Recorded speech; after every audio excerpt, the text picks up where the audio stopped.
Magandang araw po sa lahat, lalong-lalo na po sa iyo, Sir Casper. Ako nga po pala si Leia, tubong manobo sa kabundukan ng Bukidnon. Isa po pala akong social worker na nagtatrabaho dito sa DSWD. Araw-araw ay bumubungad sa akin ang nagagandahan naming nayon na natatanaw ko mula sa tuktok ng talampas na kinatitirikan ng bahay naming mag-asawa.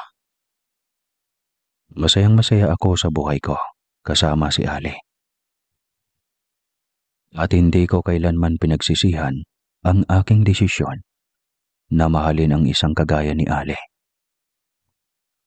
25 taon na ako ngayon at ang aking asawa na si Ale ay 150 taong gulang na. Isang kababalagan marahil ang ganitong edad ni Ale. Pero ako lamang ang tunay na nakakaalam ng katotohanan.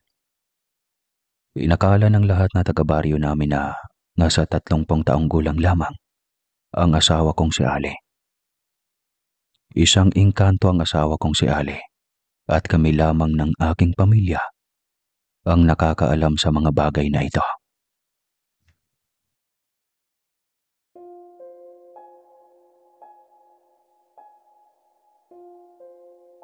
Sisimulan ko ang pagsasalaysay ng buhay namin ni Ale. Nung minsan ay tinamaan ng napakalakas na bagyo ang lugar namin. Napakalakas ng hangin noon at malakas din ang pagbuhos ng ulan. Kinakabahan ako na baka tangayin ang bubong namin ni Inay Magda dahil sa lakas ng hangin. Idagdag pa ang may lagnat sa Inay. Kaming dalawa na lamang kasi ni Inay ang nakatira sa kubo namin. Ang Kuya Paul ko kasi ay nakapag-asawa na at sa bayan na sila nakatira. Patay na rin si Itay, kaya kami na lamang ni Inay ang narito sa bukirin. Kinapakapa ko ang noo ni Inay at kinakabahan ako dahil sa napakainit ng noo nito.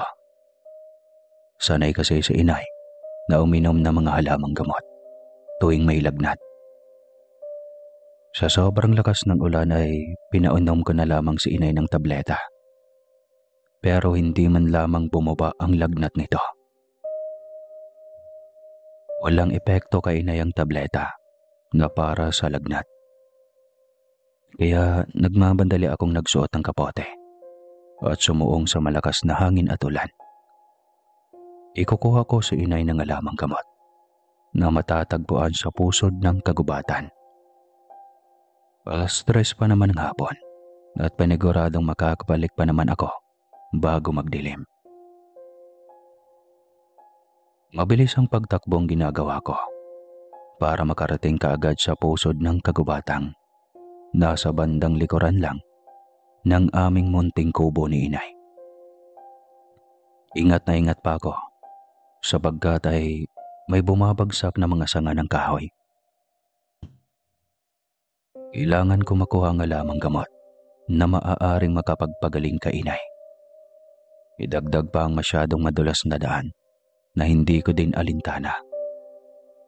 Medyo madilim na rin sa loob ng kagubatan nang dahil sa maitim na kalangitan. Hanggang sa ilang minuto, sa wakas, ay nakarating rin ako sa pusod ng kagubatan.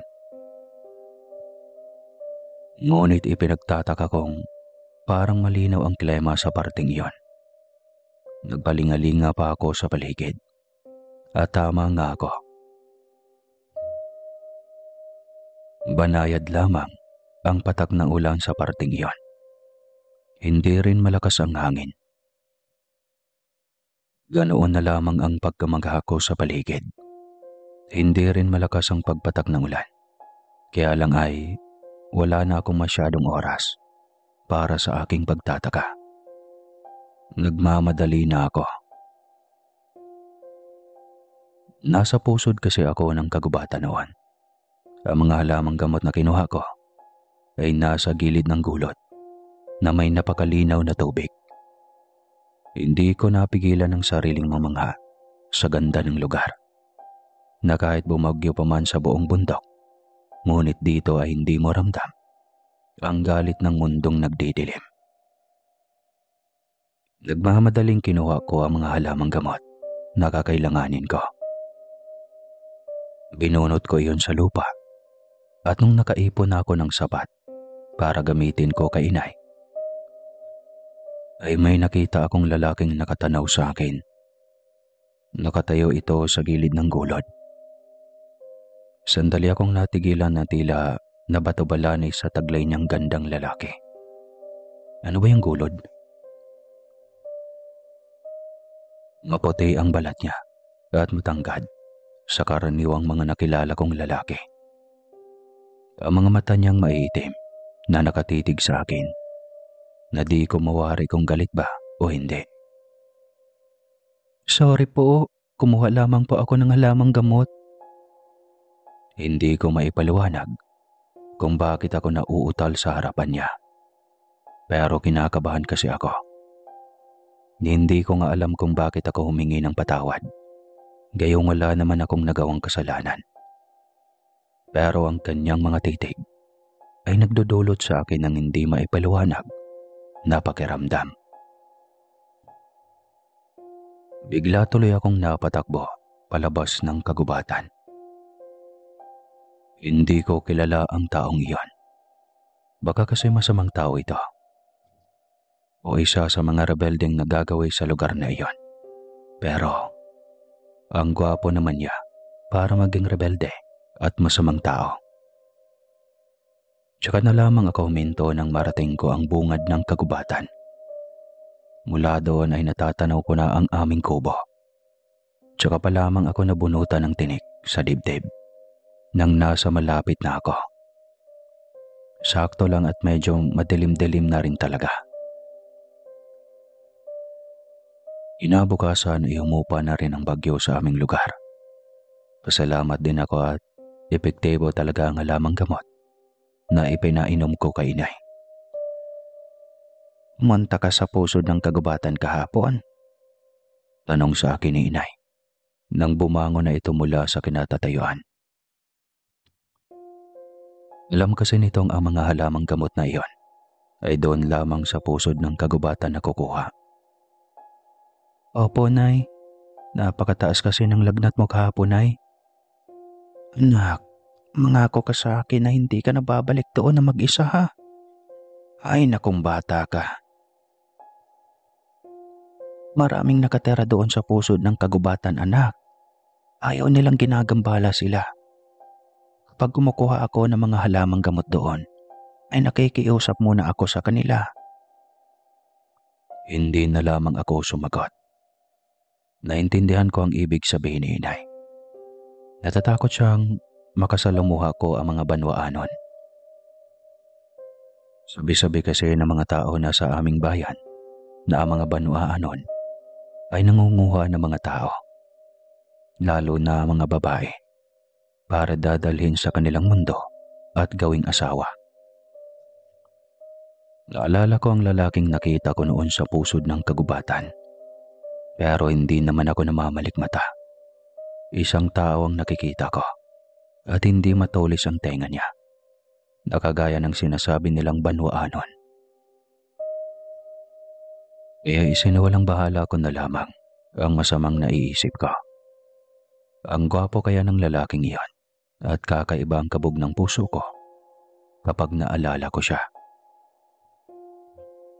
Napakagatlabi na lamang ako at nararamdaman ang pag-iinit ng mukha ko nang maalala ang gwapong misteryosong lalaki na iyon. Matapos naming mag-almusal ni inay, ay bumaba siya sa bundok para mamili ng mga kakailanganin namin. Habang heto ako at maglalaba sa may sapa. Wala pa naman kasing pasok dahil bakasyon pa ngayon. Konti na lamang at makapagtapos na ako sa pag-aaral. Dala ko ang batya na may lamang labahan. Nagpunta ako sa may sapa. Hindi rin naman iyon kalayuan mula sa aming munting kubo ni inay na natatanaw lamang. Nagsisimula na ako sa paglalaba nang marinig ko ang tawanan ng mga kalalakihan sa hindi kalayuan. Nakapagtatakang wala naman talagang nagagaway sa lugar namin ni inay kung walang sadya. Sa amin kasi ang lupaing ito, kaya sinundan ko ang pinagmulan ng mga tawanan. Nipagtanto kong galing iyon sa di kalayuang kakahuyan. Kinakabahan akong nagpahigpit ang hawak ko sa itak na dala ko. Nang makarating na ako doon, ay kitang-kita ko ang 2 kambing namin ni inay na itinali nila sa lubid. Mga magnanakaw pala ang mga iyon, kaya nakaramdam talaga ako ng galit. Sila pala ang mga magnanakaw ng mga alagang hayop namin.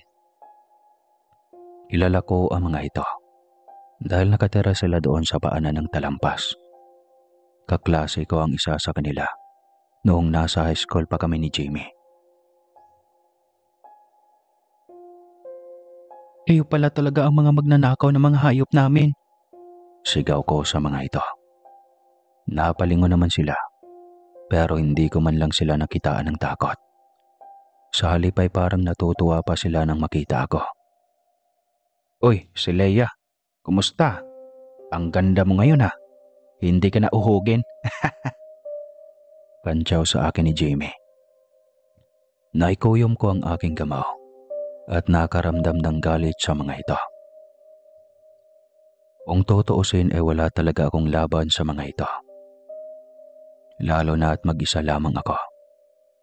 Pero hindi ko alam kung saan ako nakakuha ng lakas ng loob para sugurin ang 3 magnanakaw na ito. Pakawalan niyo ang mga kambing namin kung ayaw niyong pagtatagain ko kayo. Sigaw ko sa mga ito. Ngunit nagtatawanan lamang sila. Noon lamang ako nakaramdam ng takot nang lumapit sa akin si Jamie na tila ba hinahamon pa ako. Mahigpit ang pagkakakapit ko sa itak kong hawak at itinaas ko ito. Tatagain ko talaga ang walang hiyang ito. Ngunit hinawakan ito ang mga kamay kong may hawak ng itak. Mabilis na iyong naagaw at sa isang iglap lamang ay nasa mga kamay na ni Jamie ang itak. Mga walang hiyang magnanakaw. Kayo pala ang mga nagnanakaw ng mga hayop namin ni inay. Leia naman, parang kambing lang eh. Tumatawa-tawang wika ni Jamie. Sa anis ko ay binato ko ito nang nahawakan kong sanga ng kahoy. Tumama iyon sa sentido ni Jamie. Hindi naman kasi ito nakailap dahil bigla ang galaw na ginawa ko. Papatayin mo ba ako? Oo, papatayin kitang magnanakaw ka. Kaya pakawalan mo iyang kambing namin. Nagulat na lamang ako nang mabilis na nagsilapitan ang mga ito. Hinablot ako ng isang kasama ni Jamie sa kamay at ang isa naman ay hinawakan din ang kabilang braso ko. Hindi na ako makagalaw sa ginagawa nila. Doon na ako nakaramdam ng takot. Bitawan niyo ako. Ano ba? Pagpupumiglas kong sabi sa mga ito. Matapang ka ha? Sige. Wika ni Jamie na ikinapos ang mga kamay ko sa likuran ng katawan ko. Anong gagawin niyo sa akin? Bitawan mo ko. Nasasaktan ako, Jamie. Bulyaw ko rito. Ngunit sinampal niya ako ng napakalakas. Halos matabingi ang ulo ko sa ginawa nito sa akin. Napakasakit ang mukha kong nasampal ni Jamie. Karamdam ko ay namamaga ang mukha ko sa sampal na iyon. Pinigil ko na lamang ang sarili kong maiyak. Pinagdarasal kong sana ay may dumating ng mga oras na iyon para iligtas ako. Sana makauwi na si Inay Magda. Ang arte mo kasi. Parang 2 kambing lang naman ang kinuha namin. Ganito na lang ha. Babayaran namin ito ha, Leia. Ayaw ko namang saktan ka eh. Napatulo na lamang ang mga luha ko. Isusumbong ko talaga sila sa barangay. Matagal na kasi dito sa bagarin namin na may gumagalang magnanakaw. Hindi ko inasahang sila Jamie pala ang mga magnanakaw ng hayop dito. Okay na ba tayo ha? Pakawalan mo ko rito. Tsaka pakawalan niyo yung kambing namin. Hindi na kayo naawa sa amin ni inay. Alam niyo naman sanang matanda na ang inay ko. Nag-aaral pa ako. Pero, ninakawan niyo pa ang inay ko. Ang tigas mo talaga, kaya hindi ka magsisisi. Takot na takot ako noong akma na silang umalis. Dahil sa naiiwan ako rito sa kakahuyan na nakagapos pa ako. Napaiyak na lamang ako sa inis ko kina Jimmy. Napasigaw na lamang ako sa inis na nadarama ko.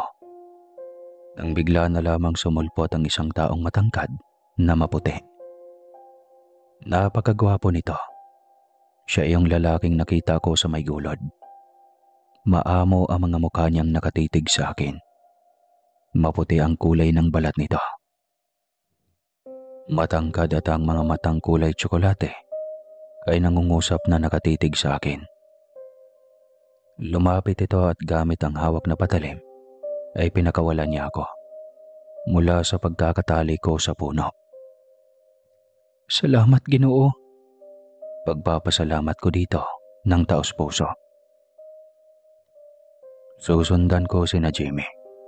Hindi pwedeng mabenta nila ang mga ninakaw nilang kambing. Huwag mo na silang sundan kung ayaw mong mapahamak. Pigil nito sa akin na ipinagtataka ko. Hindi ko naman sinabi sa kanya na iyon ang gagawin ko. Pero alam niya ang gagawin ko. Pero, iyon na lamang ang natitira naming kambing. Kailangan namin iyon ni inay para may pambayad sa tuition ko. Malapit na ang pasukan. Malumanay na wika ko sa lalaking kaharap ko. Huwag kang mag-alala. Bibigyan na lang kita ng maraming kambing. Kapalit ng ninakaw nila. Ilang kambing bang gusto mo? Natigilan ako sa sinabi ng taong kaharap ko. Hindi ko pa nga pala ito kilala. Anong pangalan mo? At saka, bakit ngayon lang kita nakita rito? Taga saan ka ba? Sunod-sunod na tanong ko sa lalaking kaharap ko. Noong nakarang araw ko lang kasi siya nakita rito. Sa tanang buhay ko, hindi ko alam na may nakatira pala rito sa loob ng kagubatan. Ako nga pala si Alejandro. Maaari mo kong tawaging Ali. Matagal na ako rito, pero hindi lamang ako nagpapakita sa iyo. Noong nakarang araw lamang ako nagpapakita sa iyo, pero matagal na akong nakatira rito. Matagal na rin kitang nakikita kasama ang ina mo. Napakalakas ng kabog ng puso ko sa sinabi niya sa akin.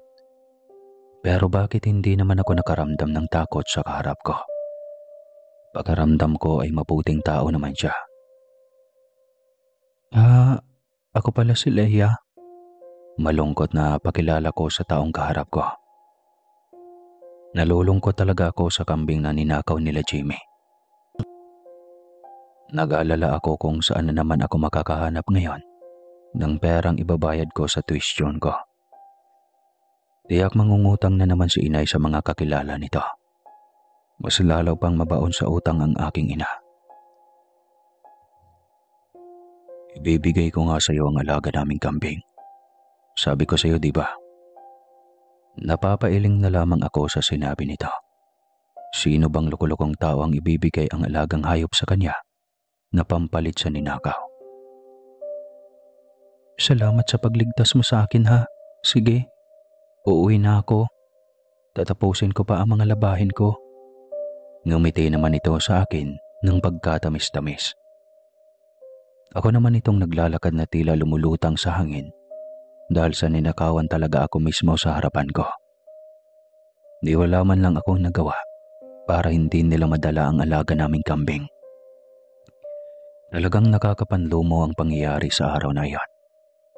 Kung buhay pa lang sana ang aking ama at narito sa bukid ang Kuya Paul, ay hindi ito mangyayari. Pareho kasi kaming babae ng nanay ko, kaya basta-basta na lamang kaming ninanakawan.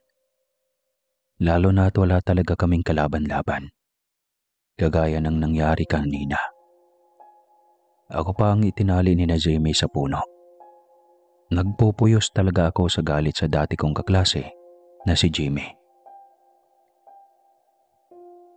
Karating ni Inay Magda ay umahangos ito sa galit sa nalaman na ninakaw ni na Jimmy ang 2 kambing namin. Magsusumbong talaga ang nanay sa barangay dahil hindi lang ngayon nangyayari ang pagnanakaw ng mga hayop namin, kundi ilang beses na talaga. Namumuro na ang mga ito sa kakanakaw sa mga hayop namin. Umaabuso na sila dahil sa wala kaming kalaban-laban ni Inay. Mabuti pa nga, Nay, magsusumbong na tayo sa barangay. Paalis na kami ni Inay nang may makita kaming taong nasa labas ng kubo namin. Namilog ang mga mata ko nang makita si Alejandro. May hila-hila itong 6 na matatawang kambing. Sandali akong napatanga. Hindi pa talaga ito nagbibiro sa sinabi sa akin. Anong ginagawa mo dito, Ali? Mabilis na nilapitan ko ang lalaki. Ngunit nagulat na lamang ako nang makitang yumukod ang Inang Magda sa kaharap naming lalaki. Sino ba ang lalaking ito? Pasensya ka na. Hindi sinasadya ng anak ko ang magambala kayo. Tawarin mo kami. Akang napatitig ako kay nanay. Kung ganon ay matagal nang kilala ni nanay ang taong ito. Pero bakit kailangan niyang yumuko dito? Ibibigay ko na sa inyo itong alaga kong kambing para ipalit sa mga ninakaw nila. Huwag na kayong bumaba doon sa bayan para magsumbong dahil paggabi na. Baka anong mangyayari sa inyo sa daan. Gulat na gulat ako dahil sa totoo pala talagang ibibigay nito sa amin ni Inay ang alagang kambing nito. Napapangiti tuloy ako ng lihim. Sobrang bait naman ng taong ito. Nag-iinit ang pisngi ko ng pagtingala ko ay nakatitig pala sa akin ang lalaki. Grabe, ang gwapo talaga nito. Hindi mo na kailangang gawin ito, Ginoo. Pasyensya at naabala ka pa namin. Magalang na wika ni Inay Magda sa taong kaharap namin. Sobra talaga akong nagtataka kung bakit ganito na lamang si Inay kung makakapagbigay pugay sa lalaking ito. Gayong mas bata pa naman ito sa kanya. Walang anuman, Aling Magda. Alam kong kailangan ni Leia ng pera, kaya papalitan ko ang ninakaw na kambing ng mga panghas na taga-ibaba. Napangitiin na lamang ako. Ang lalakihin pa ng mga kambing na dinala nito. Hindi lamang basta 2 kundi 6 pa.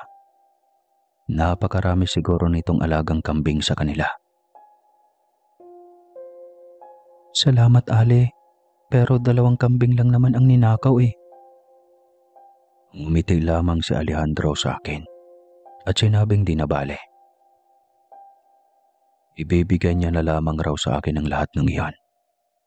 Pakaramdam ko tuloy ang swerte kong iniligtas ng isang gwapong si Alejandro. Bonus pa ang 6 na malalaking kambing. Nagtataka ako nung umalis na si Alejandro dahil nakikita ko sa mga mata ni Inay Magda ang pagkabalisa. Kung tutuusin, wala naman sana kaming dapat ipaglala kasi sa tingin ko ay mabuting tao si Alejandro. Anak, huwag kang makikipaglapit kay Alejandro ha. Makinig ka sa akin. Hindi natin siya kilala. Sinabi ko kay Inay Magda na mukhang mabait naman si Alejandro. Ikwento ko rin kay Inay na si Alejandro ang nagligtas sa akin nung itinali ako ni na Jimmy sa punong kahoy. Naintindihan ko naman si Inay. Alam kong nag-aalala siya sa akin, pero nararamdaman kong mabuting tao si Alejandro. Hindi natin siya kilala, anak, kaya mabuti na iyong nag-iingat tayo. Tama din naman si Inay Magda, pero alam ko sa puso kong napakabuting tao ni Alejandro. Idagdag pa ang pagiging gwapo nito, kaya hindi ko mapigilan ang sarili kong hangaan ito. Kinabukasan ay naging maaliwalas na ang panahon. Maghahanda na ako para sa nalalapit na pasukan. Habang si Inay Magda na gumaling na sa sakit ay bumaba sa bayan para ibenta ang 2 kambing na ibinigay sa amin ni Alejandro. Ibabayad ko kasi iyon sa tuition fee ko. Sa susunod na araw na kasi ang pasukan. Ako naman ay naghanda na ng aking mga kagamitan para sa pangangahoy. Maghahanda ako ng maraming kahoy para sa panggatong namin ni Inay Magda. Nang makarating na ako sa kakahuyan, ay may kakaiba akong nadarama. Iyong pakaramdam na parang may nagmamasid sa'yo. Pero hindi naman ako nakakaramdam ng takot. Parang pamilyar lamang sa akin ang ganitong pakaramdam. Naitanong ko rin sa sarili ko kung saan kaya nakatira si Alejandro.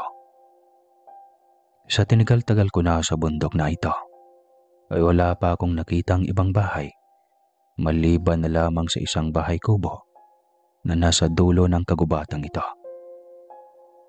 Ang kubo ng isang albularyong lalaki na si Kaemong. Matagal na ring naninirahan doon sa dulo ng kagubatan si Kaemong. Pero wala naman akong naalala na may kasama si Kaemong doon.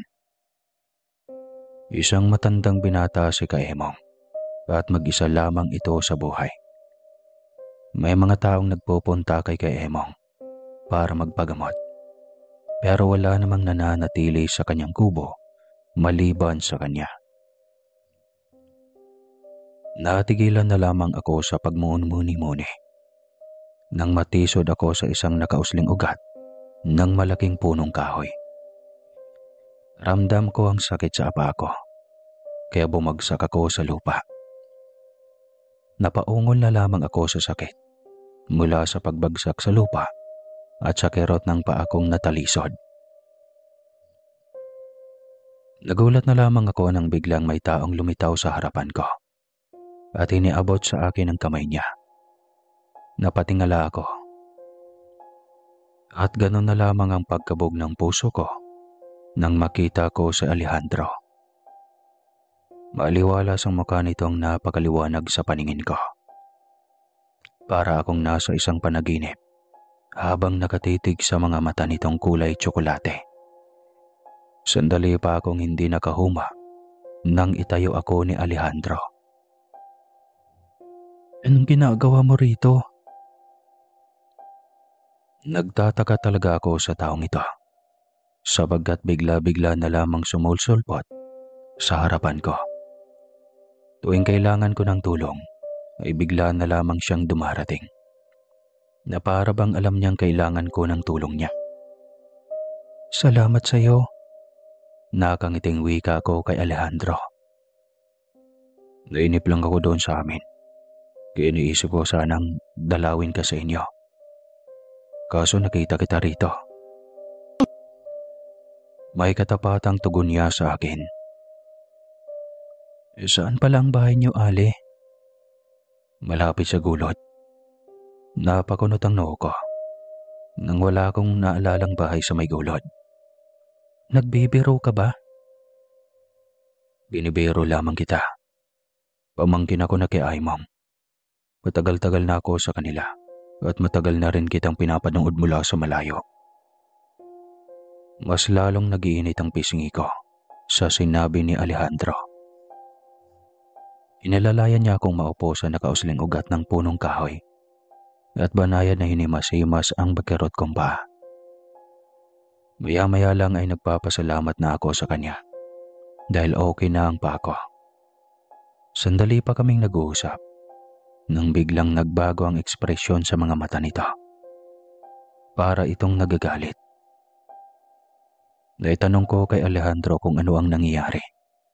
Pero sinabi niya lang sa akin na may mga hindi siya inasahang paanauhin na narito ngayon sa kagubatan. Ang susunod na pangyayari ang ikinagulat ko dahil hinila ni Alejandro ang mga kamay ko papuntang gulod. Binawi ko ang mga kamay. Subalit ng katawan ko na ang hinila niya para magkabili sa likod ng malaking puno. Iniharang pa ni Alejandro ang isang intuturo niya para hindi ako magingay. Noon ko napansin ang isang grupo ng mga kalalakihang armado ang tumakbo papunta sa pusod ng kagubatan. Sa tingin ko ay mga rebeldeng grupo sila, kaya sa takot ko ay napahawak ako sa mga kamay ni Alejandro. Ilang sandali pa kaming halos hindi gumagalaw at ganon na lamang ang aming posisyon. Naroon na naman ang kakaibang tibok ng puso ko nang magkatitigan kami ni Alejandro. Nang bigla na lamang umalingaw-ngaw ang putok ng baril. Kitang-kita kong nagkatutukan sila ng baril at ang isang kasamahan nila ay bumagsak sa lupa. Matapos itong barilin din ng isang kasamahan nito. Noon namin narinig ang pagtatalo nila. Mga tulisan sa bangko ang mga taong iyon. Ganon na lamang ang nadarama kong takot. Nararamdaman ko na lamang ang mga braso ni Alejandro na ipinapulupot sa bewang ko. Huwag kang matakot. Narito ako sa tabi mo at walang mangyayaring masama sa iyo. Tila musika sa pandinig ko ang narinig na sinasabi sa akin ni Alejandro na nagbibigay sa akin ng lakas ng loob. Nakakawala ng takot. Pero ang mga sumunod na nangyari ang hindi namin inaasahan. Napasigaw talaga ako sa takot dahil nagpapatayan na ang mga ito. Sa tingin ko ay nag-aagawan sila sa pera na nasa dala nilang bag. Napadako ang mga mata nila sa kinaroroonan namin ni Alejandro. Hindi ko na alam ang sumunod na nangyari kasi hinila ako ni Alejandro para tumakbo. Pagkaramdam ko ay ang bilis ng ginawa naming pagtakbo. Hindi na nila kami naabutan, pero nasa masyado na kaming masukal na bahagi ng kagubatan. Kailanman ay hindi pa ako napadako sa lugar na ito. Hanggang doon lamang kasi ako sa gulot. Hindi rin ako nagpupunta rito dahil malalaki na ang mga puno sa lugar na ito. Palagi din akong pinagbabawalan ni inay na makarating dito sa bahaging ito. Sinasabi sa akin ni inay na ang lugar na ito ay tahanan ng mga Banwaanon. Mahigpit na ipinili niya sa akin na huwag magpunta sa lugar na ito. Ayaw ra kasi ng mga Banwaanon na nabubulabog sila sa kanilang paninirahan dito sa bundok. Sinasabi ni inay na ang mga Banwaanon ay mga nagbabantay dito sa kabundukan. Hawak pa rin ni Ali ang mga kamay ko nang tumigil ako sa pagtakbo. Natatakot akong mabulabog namin ni Alejandro ang mga Banwaanon. Sila ang mga engkantong nagbabantay sa lugar na ito. Sinasabi sa akin ni inay na nangunguha sila ng tao. Lalo na ng mga taong nagugustuhan nila. Kaya gano'n na lamang ang takot ko na napatigil sa pagtakbo. Ali, pagpigil ko kay Alejandro nang makita ang mga kakaibang nilalang sa unahan. Isa ako sa kanila, Leia. Halos hindi ako magpaniwala na napatitig na lamang sa mga kaharap ko. Noon ay unti-unting nakikita kong tumulis ang tenga nito. Ang buhok nito ay humaba na nagkulay puti. At ang mga mata ni Alejandro na kulay tsokolate ay naging kulay berde. Di ko napigilang humanga sa aking nakita. Pero hindi ko naramdaman sa puso ko ang takot. Mas lalo akong humanga sa kagsigan ng kaharap ko. Isa akong Banwaanon, Leia. Matagal na akong nagmamasid sa iyo. Malumanay na wika nito. Bakit sa mga mata ko ay mas lalong naging gwapo at kaakit-akit si Alejandro? Pero wala akong nakapangtakot sa aking puso habang nakatitig sa kanya. Ayun sila. Huwag niyong hayaan ang mga iyan na makatakas. Sigaw pa ng isa sa mga tulisan na humabol sa amin ni Alejandro. Nagsimula na akong kabahan nung may isang malawak na daan na kaming tinatahak na dalawa. Paanong nagkaroon ng magandang daan sa kagubatang iyon? Sa di kalayuan ay nakikita ko na ang naggagandahang mga tahanan. Napatigil ako at binawi ko ang mga kamay kong hawak ni Alejandro. Hindi kita kukunin, Leia. Ibabalik kita mamaya kapag wala na ang mga taong mahabol sa atin. Mga masasamang tao sila, Leia. Hindi kami maaaring manakit ng mga tao. Kaya hindi ko sila pwedeng labanan. Napalunok na lamang ako nang muling hinawakan ni Alejandro ang mga kamay ko.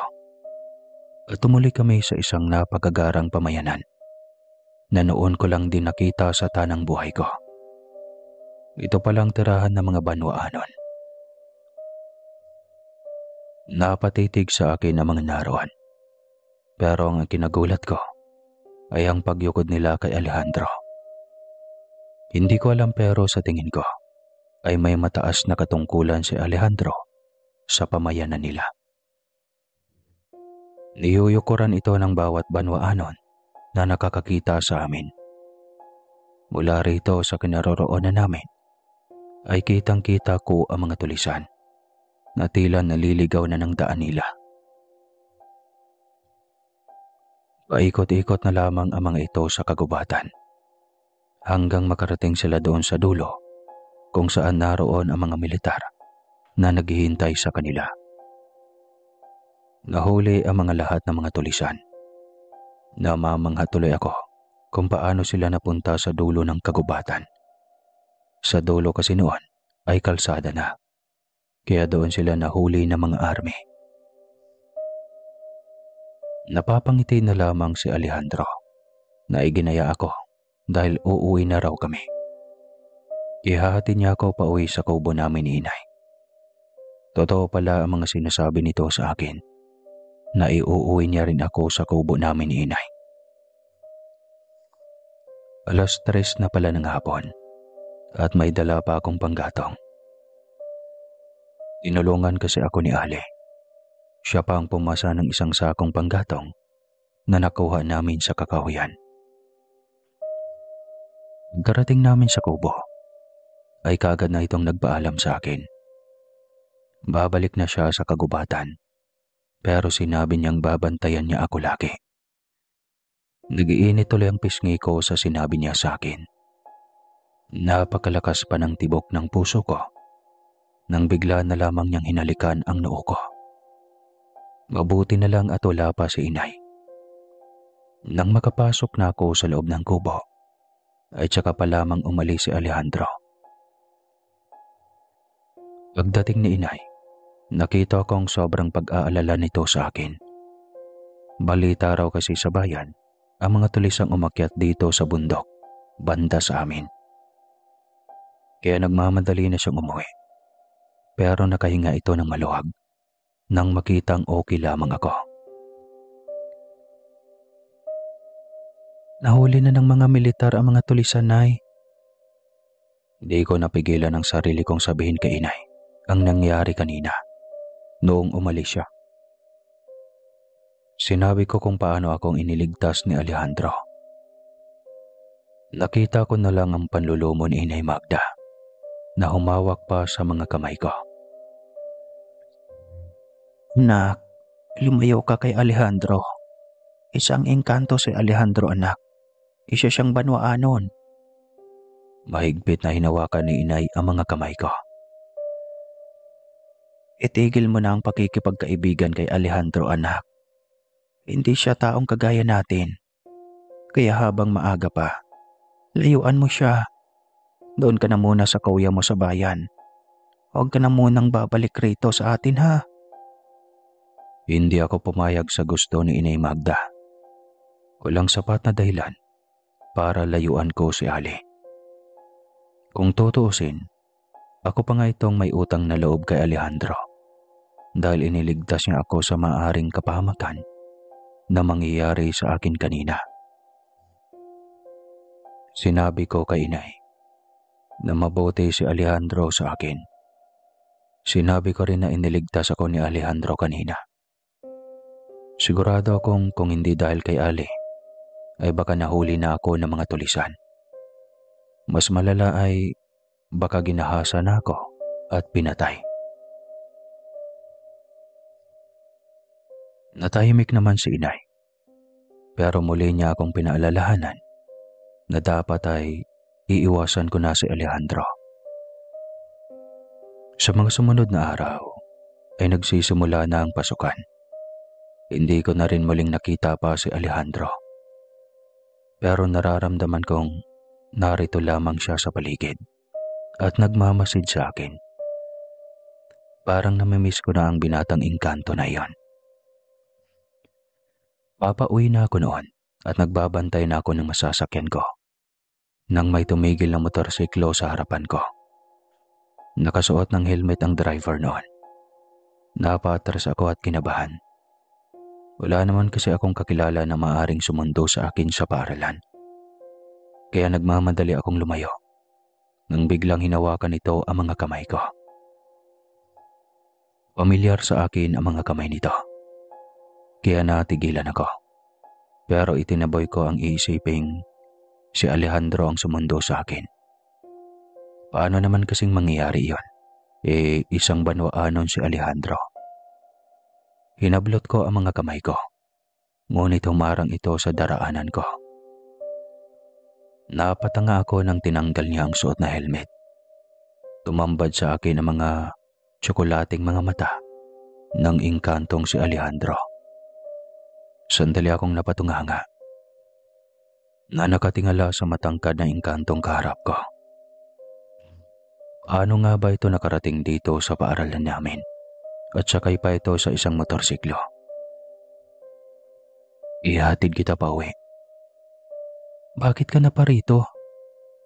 Para sunduin ang aking rena. Biglang pagbugso ng kaba sa aking puso sa paraan ng paggiti ni Alejandro. Pakaramdam ko'y hindi ko kilala ang Alejandro na kaharap ko. Sinabi niyang nakatira pala siya sa kinakaemong na albularyo. Sinabi niyang idadaan niya lang ako sa bahay namin ni Inay Magda. Napangiti naman ako kahit papaano dahil makakatipid ako nito ng pamasahe. Idagdag pang gwapo ang driver kong ito. Nakita ko tuloy ang inggit na nasa mga mata ng iba kong kamag-aral. Ang tanging hindi nila alam na isang engkanto si Alejandro. Bakit ka nga narito? Akala ko ba ay nasa kagubatan ka lang palagi? Hindi ko mapigilan ang sarili kong kabahan nang maalala kong napaka-imposible pa lang si Alejandro talaga itong sumundo sa akin. Hindi pa ito sumagot sa tanong ko, kaya mas lalo akong kinabahan. Nakita ko mula sa side mirror ang refleksyon niya. Ganun na lamang ang pagkabahala ko nang makita kong hindi siya si Alejandro. Ginto ang kulay ng kanyang mga mata at kakaiba ang kanyang mukha sa gwapong engkantong mukha ni Alejandro. Nagulat na lamang ako nang bigla siyang lumiko ng daan. Hindi ito ang tamang daan pauwi sa bukarin namin ni Inay Magda. Hindi ko pinapahalata ang takot ko at nagpapatuloy lamang ako sa pagkakunwari na hindi ko alam ang lahat. Nagkukunwari akong okay lamang ako. Pero yung totoo ay napakalakas na ng kabog ng puso ko. Nakaramdam ako ng panganib. Lihim na lamang akong nagdarasal na sana ay malaman ni Alejandro ang nangyari sa akin. Lihim akong umuusal ng panalangin na sana ay wala siyang masamang gawin sa akin. Sana ay matuntun ako ni Alejandro. Mula sa di kalayuan ay nakita ko na ang tuktok ng bukarin. Nasa kabilang bundok kami ng engkantong kasama ko. Tumigil kami sa harap ng isang maliit na kubo. Mula sa tuktok ng bundok na kinaroroonan namin ay natatanaw ko ang malawak na kagubatang nag-uugnay sa kagubatan mula din sa talampas na kinaroroonan ng kubo namin ni Inay Magda. Hindi ako basta lamang makakatakas mula rito kung dadaan ako sa kagubatan. Kaya kailangan kong magpakatatag. Kakaiba ang nararamdaman ko. Hindi ito mabuting engkanto dahil nagkukunwari itong si Alejandro para maisama ako. Sana ngayon ay nahanap na ako ni Inay Magda. Napasulyap ako sa orasang pangbisig ko. 4:00 na pala ng hapon. Malapit nang magdilim ang paligid namin. Ang kasama kong engkanto ay tahimik lamang na nakaupo sa motorsiklo nito. Hindi ko mawari kung ano ang iniisip niya ngayon. Napakaseryoso nitong tignan na nakatanaw lamang sa malayo. Bakit mo ako dinala rito? Bakit mo ako nilinlang? Kalmado kong tanong sa kanya. Hindi ko ipinapahalatang natatakot na ako. Alam mong hindi ako si Alejandro? Napatawa pa ito. Doon na nagbago ng tuluyan ang anyo nito. Ang gwapo nitong mukha na ginagaya si Alejandro ay napalitan. Matulis din ang tenga nito, nakagaya kay Alejandro. Ang mga mata nito ay kulay ginto, pero sobrang putla nito. Halos magkakamukha lang sila ni Alejandro. Maliban sa kulay ng mga mata at balat, ay gwapo rin ito. Pero may nadarama akong takot sa piling ng lalaking engkanto na ito. Anong kailangan mo sa akin? Hindi na naman ito sumagot sa katanungan ko at tahimik lamang. Bumukas ang kubo na kanina ay nakasara. Lumabas ang isang babaeng matanda na. Mahaba ang buhok nitong kulay puti na lahat. Lumapit ito sa amin at masusi akong tinitigan na tila ba ako'y pinag-aaralan. Siya ba ang babaeng sinasabi mo, Isakar?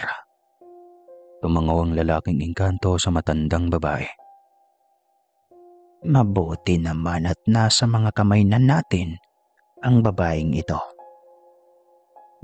Ngayon, kailangan ng sumuko sa atin ni Alejandro. Gagamitin natin ang babaeng ito. Ikaw lamang ang nararapat na tinitingala sa buong daigdig nating mga engkanto, Isakar. Ano bang kailangan niyo sa akin?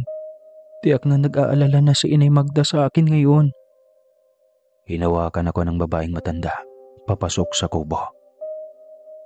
Habang sa bukarin namin ay walang kaalam-alam na may isang babae ang pumaroon sa aming kubo para linlangin si Inay Magda. Nagkukunwari ang babaeng iyon bilang ako para hindi mag-alala si Inay Magda sa akin. Kaya lang nang dahil sa matalas ang pakiramdam ng aking inay, ay nahuli nito ang babaeng nagkukunwaring ako. Binato ito ni Inay Magda ng asin at lumabas ang tunay na kaanyuan nito. Isa pala itong babaeng banwaanon. Galit na galit si inang dito. Tinatanong na ito ni Inay na patungkol sa akin, pero hindi ito sumagot. Kaya sa pamamagitan ng pagsipol sa hangin, ay tinawag ni Inay si Alejandro. Doon nalaman na nawawala ako. Habang ang babae ay dinala ni Alejandro sa kanilang kaharian sa may gulod. Nalaman ko rin na si Alejandro ay isang pinuno ng mga banwaanon. Magkapatid sila ni Isakar. Si Isakar ay anak ng kanilang ama mula sa isang babaeng Tagalupa. Gustong kukunin ni Isakar ang trono mula sa kapatid na si Alejandro. Pero hindi pumayag ang kanilang ama. Pinapaboran nito si Alejandro. Si Alejandro ang pinili nitong mamamahala sa kanilang kaharian pagdating ng araw. Habang si Isakar ay nananatili rito sa kabilang bundok, kasamang isang babaeng matandang babaylan na kapatid ng kanyang ina. Pero hindi ko sila maiintindihan kung paano akong nadamay sa hidwaan ng mga lahi nila. Naririnig ko ang pag-uusap kanina ni Isakar at ng matandang babaylan. Pinag-uusapan nila ang tungkol sa kanilang plano. Hindi nila ako ibabalik kay Ina Magda kapag hindi ibibigay ni Alejandro ang kaharian kay Isakar.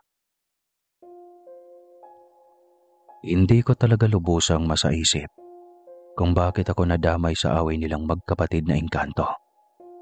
Gusto ko nang umuwi dahil may pasok pa ako bukas sa paaralan. Pero narito ako sa loob ng kubo at nakabantay sa akin ang mga iilang mga engkantong naroon. Kaya wala talaga akong takas. Hanggang sa nakatulog na lamang ako sa papag nang hindi ko na kinaya ang sobrang antok at gutom. Hindi kasi ako binigyan ng pagkain ng matandang bruha. Hindi ko na alam kung anong oras na. Pero inaantok na ako hanggang sa tuluyan na akong napapikit. Nagising na lamang ako sa ingay ng paligid. Hindi ko alam kung ano ang nangyayari. Pero pagbangon ko sa papag, ay kaagad na bumukas ang pintuan ng kubo. Napasinghap ako nang makita ko si Alejandro na may sugat sa tagiliran. Naglalaban-laban sa labas ang mga engkanto na nasasakaw pa ni Isakar laban sa mga kawal ni Alejandro. Leia, okay ka lang ba? Sinaktan ka ba ni Isakar? Sunod-sunod na tanong nito sa akin. Nipuno ng pag-aalala ang mukha nitong nakatitig sa akin. Ang mga mata nito ay puno ng kalungkutan na mahigpit akong niyakap. Patawad kung nangyari ito sa iyo. Nadamay ka sa gulo naming magkapatid.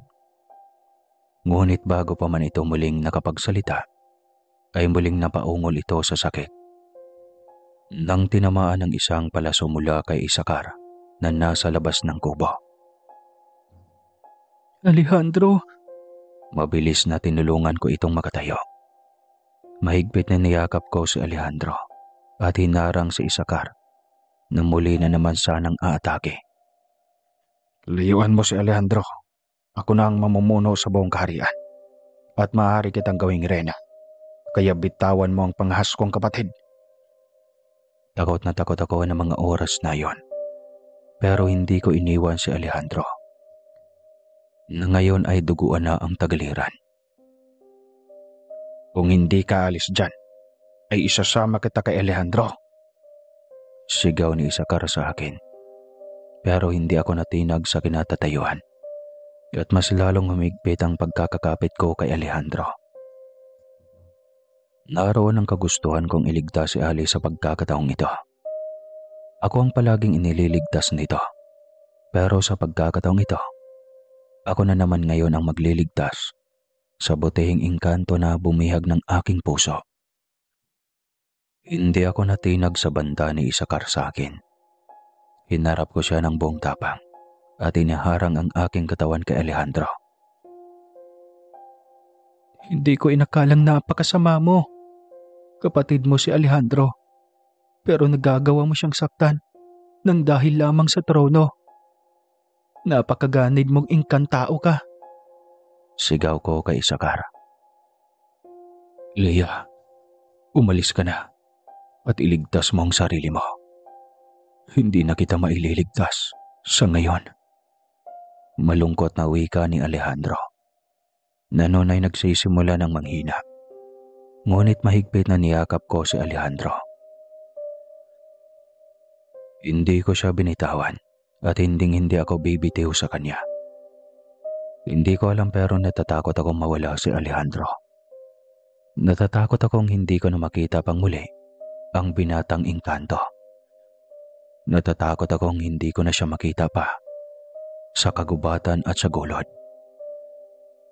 Napatitig ako sa napakalaking sugat niya sa dibdib at sa tagiliran. Ang sa tagiliran ay galing sa espada at sa dibdib ay galing sa palaso. Awang-awa ako sa lalaking engkanto, kaya hindi ko napigilan ang sarili kong haplusin ang mga sugat niya. Napapatak ang aking luha. dahil maaaring nagpinsala ng husto ang kanyang katawan at ang kanya mga internal organs. Alejandro, hindi kita iiwan. No pang hinihintay mo, Isakar? Pusin mo na si Alejandro. Sigaw ng matandang babaylan na nasa labas ng kubo. Tahimik na rin sa labas at sa tingin ko ay natatalo na ang mga kasama ni Alejandro. Mabilis na hinablot ako ni Isakar palayo sa katawan ni Alejandro. Ngunit isang liwanag na nagmumula sa akin ang nakakasilaw na bumulag sa mga mata ni Isakar. Napasigaw ito sa sakit na nagmamadaling lumabas sa kubo. Nabunggo pa ito sa dingding ng kubo palabas. Alejandro, halika.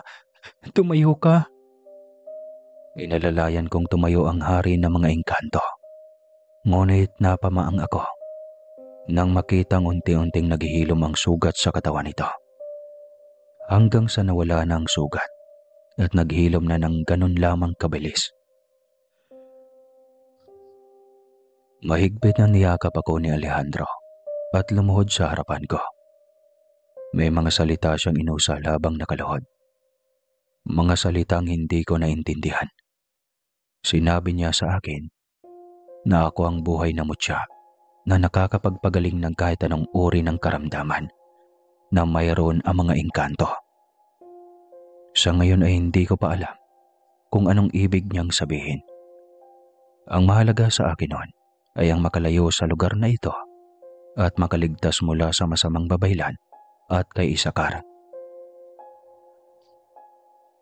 Pagkalabas namin sa kubo, ay gulat na gulat kaming naroon ang lahat ng mga kasamahang kawal ni Alejandro at iginapos nila ang mga kalaban habang nahuli din ng mga ito ang matandang babaylan. Si Isakar ay nakayukod sa amin ni Alejandro sa hindi ko malamang dahilan. Dalhin ang mga iyan sa kaharian. Kailangan ng magpahinga ni Leia. Doon ko nararamdaman ang sobrang pagod ng katawan ko. Nabigla na lamang akong bumagsak. Sinalo naman ako ni Alejandro sa kanyang mga braso at dinala sa kanilang lugar. Doon sa kaharian ng mga Banwaanon. Nagising ako sa isang napakagarang kwarto at sa isang di pamilyar na lugar. Nasa paanan ko si Inay, habang si Alejandro ay nasa tagiliran ko na nakahawak sa mga kamay ko. Noong hinimatay ako ay dinala ako ni Alejandro sa kanilang kaharian para magamot ng mga manggagamot na engkanto. Nanghihina raw ako ng dahil sa napakalakas na enerhiya na inilabas ko sa aking katawan. Ang malakas na liwanag na iyon ay ang nagpapagaling ng lahat ng sugatang kawal niya. Ang liwanag ding iyon ang bumulag sa mga mata ni Isakar. Nagulat ako sa nalaman kong ako ang tinatawag na buhay na mutya na mga engkanto. Ako ay dapat nakaalalay sa kanilang hari na si Alejandro.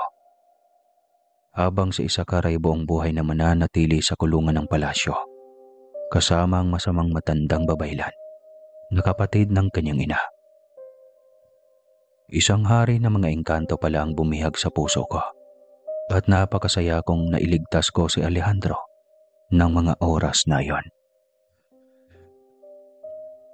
Natatakot si Inay Magda sa maaaring mangyari sa akin, kaya itinago niya ang katotohanan sa akin. Simula pa pala ng mga bata pa kami ni Alejandro, ay ang batang ito na ang kalaro ko. Noong nalaman ni Inay Magda na kaya kong pagalingin ang mga sugat ni Alejandro, ay inilayo na ako ni Inay sa Bukirin para ilayo kay Alejandro. Pero kapag inilalayo ako ni Inay kay Alejandro, ay ako naman ang nagkakasakit. Kaya walang nagawa si Inay Magda, kundi ang ibalik ako sa Bukirin. Kung sana'y malapit ako kay Alejandro, sapagkat ako raw ang buhay na mutya ng hari ng mga engkanto. Kaya ko rin gumutin ang ibang engkanto sa pamamagitan ng enerhiya na nilalabas ko sa aking katawan. Halos hindi ako makapaniwala sa mga nangyayari sa buhay ko. Naging mas malapit kami ni Alejandro sa isa't isa sa paglipas ng mga ilang araw. Ipinagpapatuloy ko ang aking pag-aaral sa bayan. Pero tuwing umaga at uwian ay sinusundo ako ni Alejandro. Kapag sinusundo niya ako ay nag-aanyo siyang tao. Pero sa oras na tumapak na siya muli sa bukirin, ay bumabalik na naman siya sa dati niyang anyo na isang engkanto. Leia, kaano-ano mo pala yung lalaking sumusundo sa'yo palagi? Tanong ng isa kong kaklase na si Elena. Kaibigan ko, Elena. Matalas ang pakaramdam ko kaya alam kong bilang babae na may gusto si Elena kay Alejandro. Hindi ko gusto ang babaeng ito na lumalapit kay Alejandro. Nahahalata kong may gusto siya sa engkantong mahal ng puso ko. Itinatago ko kay Alejandro ang nadarama ko.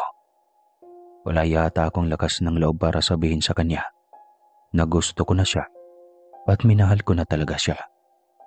Tiyanak all. Magkape na lang sa mga single. Alright, di joke lang.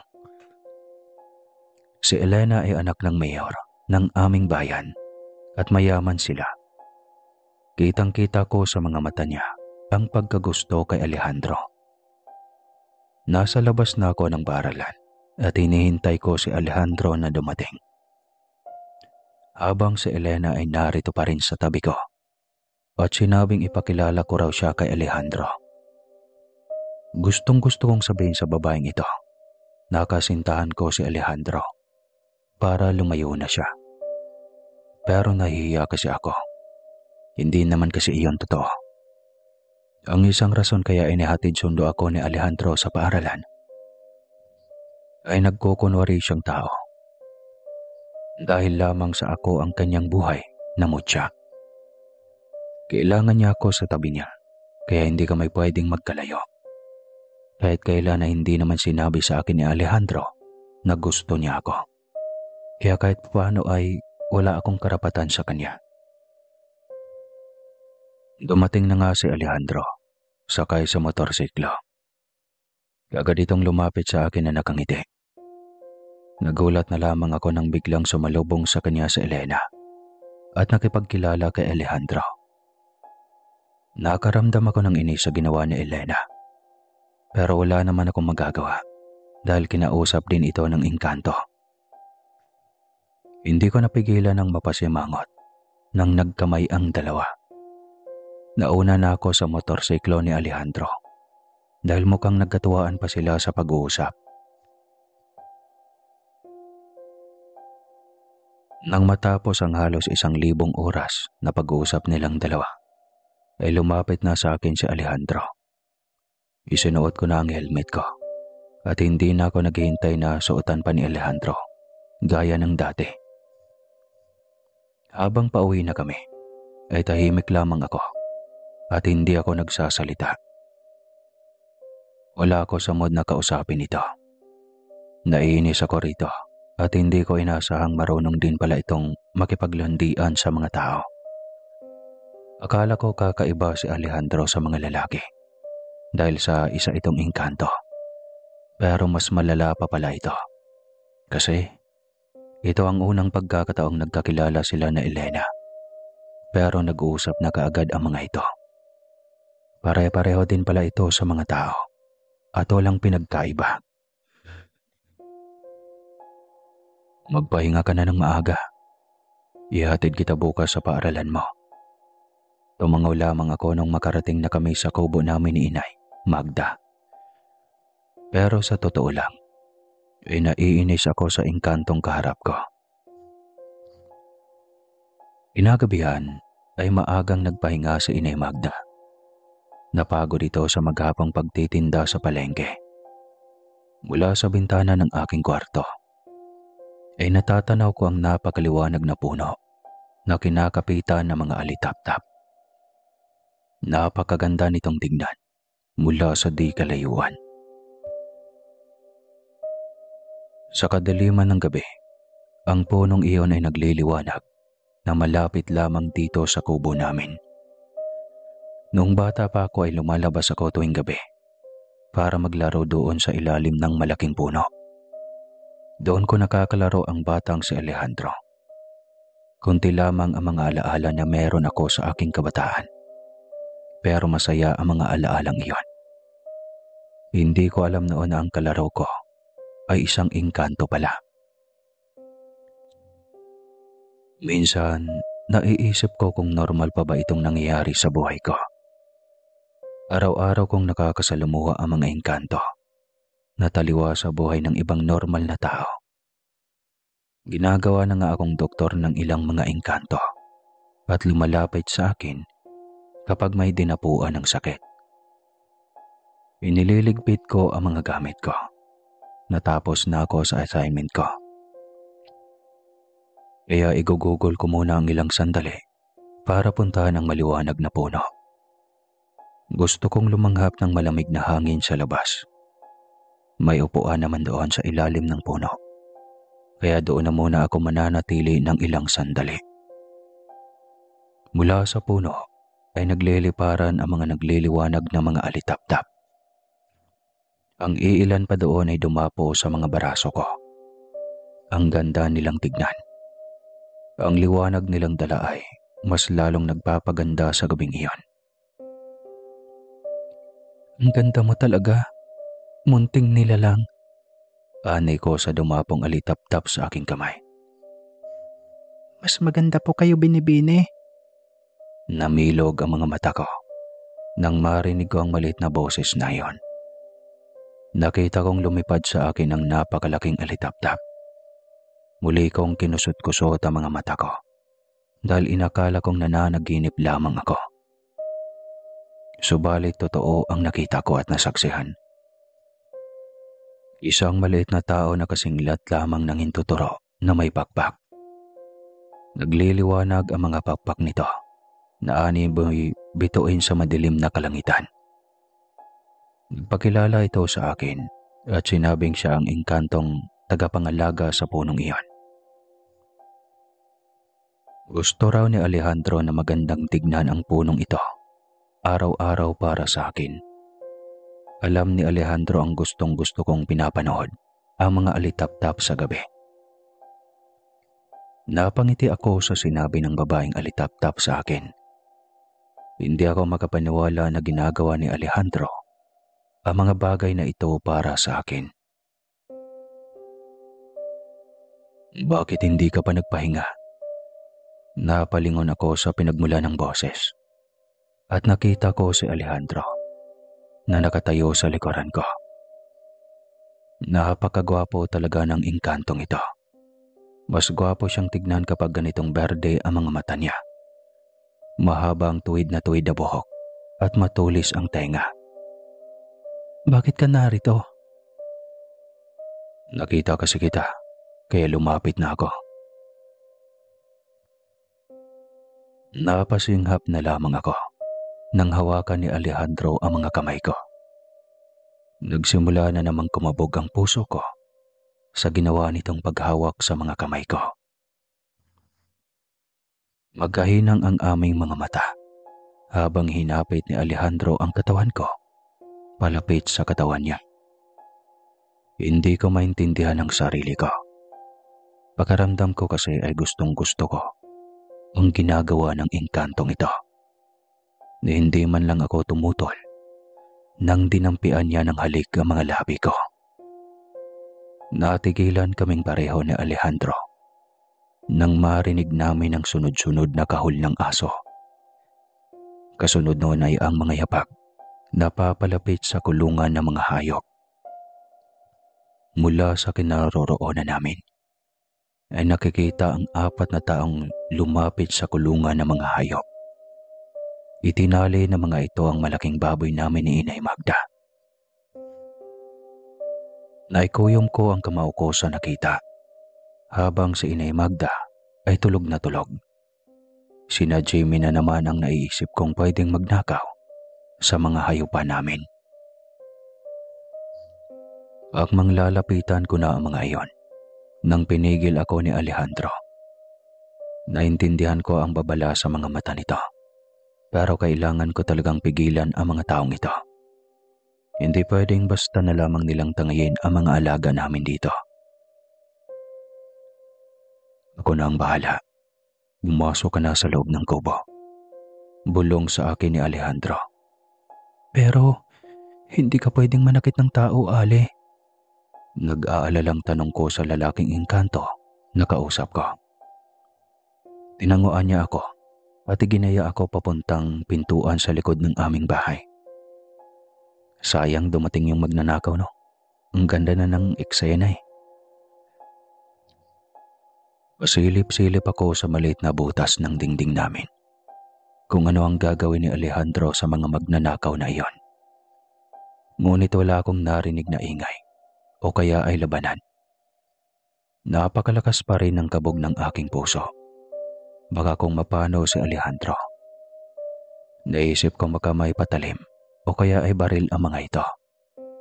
Halos hindi ako makahinga sa nararamdaman kong kaba habang iniisip kung ano ang nangyayari sa labas. Maya-maya pa ay narinig ko na lamang ang mga sigaw ng mga magnanakaw. Kaya nagmamadali akong kinuha ang flashlight at inilawan ko ang labas ng bahay namin. Hindi ko sila nakita kaya palingalinga ako sa paligid nang may humawak sa mga kamay ko. Pumuntikan na akong mapasigaw pero tinakpan ito ang bibig ko. Si Alejandro lang naman pala ang naroon na nakangiti. Sinabi niya sa akin na naparusahan na niya ang mga magnanakaw. Sinilip ko ang malaking baboy namin at naroon na ito sa kulungan. Nakabalik na ito sa loob. Salamat, Alejandro. Nakakangiting wika ko sa engkantong kaharap ko. Nawawalang pagtatampo ko kanina nang nakikipag-usap siya kay Elena. Napapangiti na lamang ako nang hawakan ni Alejandro ang mga kamay ko. Matulog ka na. Maaga ka pa bukas. Ikaw din. Nagulat na lamang ako nang hinablot ni Alejandro ang mga kamay ko at pinataka ng halik ang noo ko. Sandali akong natigilan sa pinaggagawa ng engkantong ito. Napakagwapo pa naman ito. Nagtataka tuloy ako kung ano bang meron kami ni Alejandro. Isa akong tao habang siya naman ay isang pinuno ng mga Banu-anon. Nabanggit ng aking inay Magda na noon raw ang aking ama ay isang tagabantay dito sa Boqueren. Dati pa man ay nakikipaglaban na sa itay sa mga magnanakaw na mga hayop dito sa Boqueren. Lalong-lalo na sa mga tao na nais pasukan nang minahan ang kabundukan. Inabukasan ay nagulat na lamang kami sa balitang may isang pick-up ang nahulog sa bangin galing rito sa bundok. Ito ang grupo ni na Jimmy. Mabuti na lang hindi namatay ang mga ito sa nangyari. Sigurado akong sila Jimmy at ang grupo niya ang mga magnanakaw na pumarito kagabi sa kubo namin. Kaya nagtataka talaga ako kung anong ginawa sa kanila ni Alejandro kagabi. Sa mga sumunod na araw ay mas lalo pa kaming naging malapit sa isa't isa ni Alejandro. Samantalang nababahala naman ako kasi si Elena ay palagi nang lumalapit kay Alejandro. Halatang-halata na gusto nito sa Alejandro. Nakiusap pa ito sa akin na irito ko raw si Alejandro sa kanya. Bibigyan niya raw ako ng pera kapag nagiging sila ni Alejandro. Natawa ako sa sinabi ni Elena sa akin. Hindi ba nito nahalata na gusto ko rin si Alejandro? Kaya nung nakita kong paparating na ang motorsiklo ni Ali, ay kaagad ko itong sinalubong ng yakap. Nakikita ko sa mga mata ni Alejandro ang pagkamangha sa ginawa ko. Hindi ko alam kung ano ang ginagawa ko. Pero nagsiselos kasi ako sa tuwing nakikita ko silang nag-uusap ni Elena. Nakita kong papalapit na sa amin si Elena. Nang mabilis na hinata ko si Alejandro para sumakay na sa motorsiklo. Napatawa naman ang gwapong engkanto sa ginagawa ko. Nang nasa daan na kami, at malayo na sa paaralan, nararamdaman ko ang isang kamay niya na humawak sa mga kamay kong nakapulupot sa bewang niya. Umabog ng mabilis ang puso ko nang bigla na lamang may humarang sa amin. Nasa paanan na kami ng bundok at paakyat na sana kami sa maliit na kalsada papunta sa Bakarin, kung saan naroon ang kubo namin ni Inay. Bumaba ang mga ito sa kanilang sinasakyan na pick-up. Kinakabahan naman ako pero hinawakan ni Alejandro ang mga kamay ko. Anong ibig sabihin nito, Jimmy? Matapang kong hinarap ang grupo ng mga magnanakaw sa bayan namin. Ikaw lalaki, bakit ba lagi kang kasama ni Leia? Taga saan ka ba? Hindi ka naman taga rito sa amin ah. Sunod-sunod na wika ni Jamie kay Alejandro. Pamangkin ako ni Kaimong. Anong kailangan niyo sa akin? Ikaw talagang umatake sa amin noong nakaraang araw sa Bakarin ni Leia, di ba? Napakunot ang noo ko. Hindi ko pa nga alam kung anong ginagawa ni Alejandro sa kanila. Wala akong ginagawang masama sa inyo. Pero sa tingin ko, kung ano man ang nangyari sa inyo, ay kulang pa yung kabayaran sa mga hayop na ninakaw nyo. Naningkit ang mga mata ni Jamie dahil sa sinabi ni Alejandro. Baka nakalimutan mong mag-isa ka lang at marami kami. Huwag kang mayabang lalaki. Bulyaw ni Jamie kay Alejandro na itinulak pa ito. Ano bang problema niyo ha? Galit na hinarap ko si Jamie. Noong isinumbong namin ni Inay Magda ang mga ito sa pagnanakaw ng kambing namin, ay wala kaming nagawa. Wala kasi kaming sapat na ebidensya laban sa mga ito. Kaya hindi man lamang nakulong ang mga ito. Noong nakarang gabi ay magnanakaw na naman sana ang mga ito na mga hayupan namin ni Inay. Ngunit napigil ni Alejandro ang mga masasamang gawain na mga ito. Ikaw lalaking nagpaalis sa amin noong nakarang gabi, di ba? Anong ginawa mo sa amin? Nanggagalaiting tanong ni Jamie kay Alejandro. Sa susunod na magnanakaw pa kayo ulit kina Leia at kay Inay Magda, hindi lang iyon ang aabutin nyo. Binantaan pa ito ni Alejandro bago muling hinawakan ng engkanto ang mga kamay nito. Magsiuwi na kayo at wag na kayong magnakaw kung ayaw niyong may masamang mangyayari sa inyo. Nagtataka ko ng parang may kakaiba kina Jamie. Yumukod ito sa amin ni Alejandro at nangakong hindi na muling magnakaw pa. Kaagad na itinamay ng mga ito ang sasakyan at nagmamadaling lumayo sa lugar na iyon. Itinapon pa ng mga ito ang mga gamit ng kagaya ng patalim at baril. Inuutos iyon ni Alejandro sa kanila na sinunod naman nila na tila ba wala sa mga sarili. Napatawa na lamang ang kasama kong engkanto nung tinanong ko kung ano ang nangyari. Sinabi nitong ginamitan niya ng kapangyarihan ang mga ito. Isang ilusyon ang ginawa niya kung saan nagagawa niyang pasunurin ang mga ito sa gusto niya. Isa iyon sa kakayahan ng mga banwaanon laban sa mga tao. Pagdating ko sa aming kubo, ay kagad kaming nakita ni Inay Magda. Habang si Alejandro ay nagpaalam na sa akin. At sinabihan akong susunduin niya ako bukas ng umaga at ihatid. Nang makaalis na si Alejandro, ay kinausap ako ni Inay Magda. Tinatanong niya ako kung may relasyon ba kami ni Alejandro, maliban sa pagiging buhay na mutsako ng mga pinuno ng mga engkantong banwaanon. Umiling-iling ako dahil totoo namang wala kaming relasyon ni Alejandro. Ngunit binalaan ako ni Inay Magda na mag-iingat na hindi mahuhulog ang loob ko kay Alejandro. Sinabi ni Inay Magda na mahirap magiging asawa ang isang pinuno ng mga engkanto. Gusto ni Inay Magda na wag akong iibig kay Alejandro.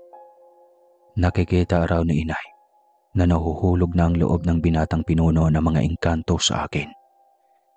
Lihim na nagdiriwang ang aking puso sa sinabi ni Inay.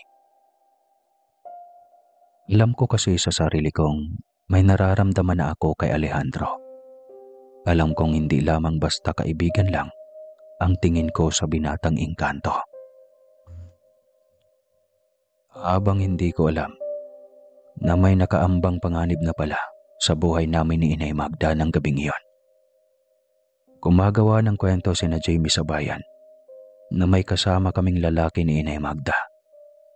Ang lalaking kasama namin di umano ay isang leader ng mga rebelde at sa amin nakitira. Kaya nung dumilim na ang paligid, ay wala kaming kaalam-alam ni Inay Magda. Na pinalibutan na pala kami ng mga sundalo. Balak nilang hulihin si Alejandro para makulong. Ginawan talaga ng paraan ni na Jamie na mawala si Alejandro sa buhay namin ni Inay Magda. Kapag kasama kasi namin si Alejandro, ay hindi sila malayang makapagnakaw ng mga hayop namin. Napipigilan sila ng binatang engkanto sa ilang beses na nilang pagnanakaw sa aming mga hayupan. Tinatanaw ko pa rin sa nakabukas kong bintana ang napakagandang tignan na punong kahoy sa di kalayuan. Naalala ko pa ang sinabi ng maliit na engkanto na gusto raw ni Alejandro na laging maganda ang punong iyon dahil sa akin. Kinikilig talaga ako kapag maalala ko ang matamis na gabing iyon na magkahawak kamay lamang kami ni Alejandro na nanonood ng mga naggagandahang mga alitap-tap. Nagulat na lamang ako nang biglang isang malakas na kalabog ng pintuan namin ang narinig ko. Nagising din sa Inay Magda na napabangon pa. Sunod-sunod ang pagkatok na narinig namin ni Inay na halos gibain na ang pinto ng aming kubo. Pagkabukas ng pinto, Magandang gabi, sir. Anong kailangan ninyo sa amin? tanong ni Inay Magda sa pinuno ng mga sundalo. Ilabas niyo si Alejandro, the leader ng mga rebelde kung ayaw niyong masaktan. Utos ng leader ng mga sundalo. Sir, nagkakamali yata kayo ng natanggap na impormasyon. Hindi rebelde si Alejandro. Simpleng tumutulong lamang siya sa amin ni Inay. Pamangkin siya ni Kaemong. Paliwanag ko pa sa leader ng mga sundalo. Tining, alam kong pinagtatanggol mo talaga ang nobyo mo. Pero galing sa aming intel ang impormasyong ito. Doon lumalabas na si Jamie at ang pinsan nitong nakangisi sa akin. Inis na inis ako sa mga mukha ng mga ito. Sir, ang mga iyan ang intel ninyo sa aming bukirin. Sir, hindi nyo ba alam ang perwisyong dulot ng mga taong iyan sa amin? Ninanakawan nila kami lagi ng mga hayupan. Gigil na wika ko sa mga sundalo. Nagpupuyos ang kalooban kong nakatitig kay Jamie. Ang kapal ng mukha nitong gawa ng masamang kwento si Alejandro. Sinabi ko sa mga sundalo na hindi totoo ang sinabi ni na Jamie. Gusto lamang nilang makulong si Alejandro para malaya na silang makapagnakaw ng mga hayupan namin dito sa bukirin. Hindi naman ako pinapaniwalaan ng mga sundalo. Gusto nilang palabasin ko si Alejandro para makausap nila at maimbestigahan. Napaiyak na lamang ako sa takot. Noong pinunasan nila kami ni Inay, hinahanap nila si Alejandro sa buong paligid. Lihim ko tuloy na pinagdarasal na sana ay hindi nila makakita si Alejandro. Pero mas lalo akong napaiyak nang maya-maya lamang ay nagpakita si Alejandro sa mga sundalo. Nahuli nila ito sa kubo ni Kaemong. Ali, ba't ka pa nagpapakita ha? Huwag kang mag-alala. Lilinisin ko ang pangalan ko para makulong na ang mga taong nararapat na makulong. Bulong sa akin ni Alejandro. Napayakap na lamang ako sa engkantong ito. Pwede naman sana niyang gamitin ang kapangyarihan niya bilang banwaanon o kaya ay takutin ang mga ito para umalis na ng bundok. Pero hindi niya ito ginawa. Mas lalo akong nasasaktan noong dinala na nila si Alejandro sa kampo ng mga sundalo. Alalang-alala ako kung ano na ang mangyayari kay Alejandro. Kinaumagahan ay hindi ako pumasok sa paaralan. Pinuntahan ko si Alejandro sa kampo ng mga sundalo. Pagkarating ko roon, ay nagulat na lamang akong naabutang nag-uusap si Alejandro at ang isang mataas na opisyal ng mga sundalo. Nagkamay pa ang mga ito at nag-uusap na parang magkakaibigan noong pagdating ko. Alejandro, Napalingon ito at gumuhit sa labi nito ang matamis na ngiti nang makita ako. Tinanong niya pa ako kung bakit hindi raw ako pumasok sa paaralan. Nakakahiyaman pero inamin kong natatakot ako sa maaaring mangyari sa kanya. Noon ko nalalamang matagal ng kaibigan ni Alejandro ang opisyal na iyon ng army. Ito mismo ang nagpapawalang sala sa kanya. Noon din ay hinuli nila sina Jimmy at mga pinsan nitong magnanakaw. May mga inilabas na ebidensya si Alejandro sa mga ginagawa ng grupo ni Jimmy sa Boquerin. Ang mga pagnanakaw ng mga ito na mga hayop namin sa Boquerin. Magkahawak kamay kami ni Alejandro na lumabas ng kampo ng mga sundalo. Doon ko na lamang tinutulungan pala ni Alejandro ang mga sundalo na umaakyat sa bundok. Nilalaman ko ring magkakaibigan din sina Alejandro at Kaemong. Si Kaemong pala ay kalahating tao at kalahating engkanto pala. Ilang beses na pala noong bumaba ng bundok si Alejandro at ang ikinagulat ko palalo ay ang mga nalalaman ko tungkol kay Alejandro. Matagal na pala itong nakikisalamuha sa mga tao. Nakapag-aral pa ito ng kursong pulisya. Si Kaemong ang kinikilala nitong guardian noong nag-aaral pa ito sa mundo ng mga tao. ang dami ko palang hindi alam tungkol sa iyo. Sumbat ko kay Alejandro. Ginagawa ko ang lahat ng ito para sa iyo, Leyek. Napatigil ako sa paglalakad.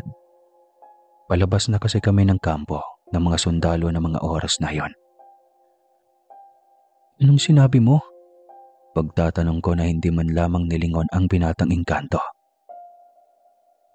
Matagal na kitang mahal, kahit noong hindi ko pa alam na ikaw ang buhay na mutya ko, Leia. Matagal na kitang gusto, kaya pinag-aaralan ko ang pamumuhay ng mga tao. Dahil sa isang tao ang minahal ko. Ikaw iyon, Leia. Napapangiti ako ng matamis na nilingon ang binatang engkanto na nakasunod sa akin.